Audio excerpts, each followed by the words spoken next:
Reject, name and shame the corrupt. Corruption is the biggest threat to national security and most destructive pandemic affecting Kenya.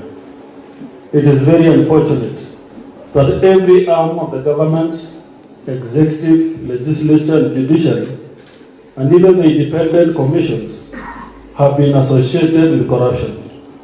This is a state God complains about in Micah chapter 3 verse 11. Her leaders judge for a bribe, her priests teach for a price, and her prophets tell fortunes for money. It is our conviction that only we as a people of Kenya can stop corruption.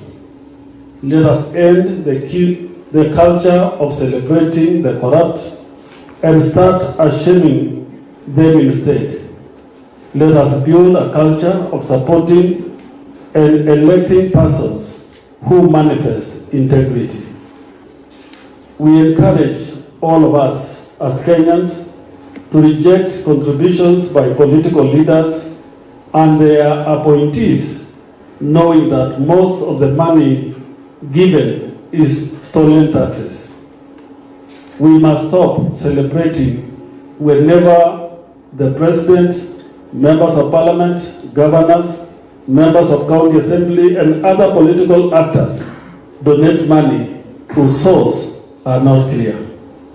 On our part, as a church, we make it clear that all persons are free to attend worship services and give their offerings, but we will not allow the sacred religious practice to be used for self-promotion and self-marketing. We will continue propagating and applying the guidelines issued by the NCCK, which require that politicians should not be allowed to address congregations while inside the church. Demand for people-focused reforms. Dear brothers and sisters, we take note that in the recent past, multiple laws have been presented in Parliament which, if enacted, will radically change the electoral framework and will effectively destroy our democracy. In addition to this, there are 9 different agricultural-related bills which will criminalize food production. We are convinced that the reason political leaders have not undertaken civic education on these laws, none of which are sponsored by Kenyans in any of our constituencies, is because they know Kenyans will not support them. We encourage you to demand from your member of parliament that these laws are withdrawn. Do not allow parliament to enact laws that will make your very life illegitimate. We also urge you to strongly reject the proposed vaccination of animals being driven by international bodies.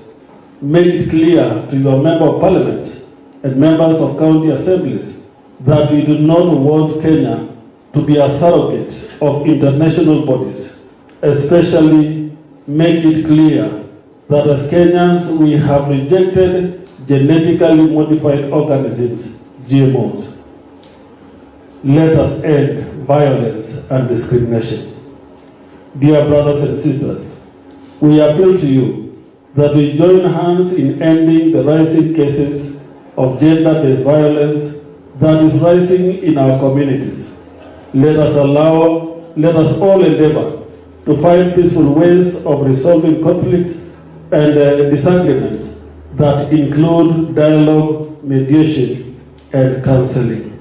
Further, we urge you to do what is within your power to end the discrimination against persons with disabilities.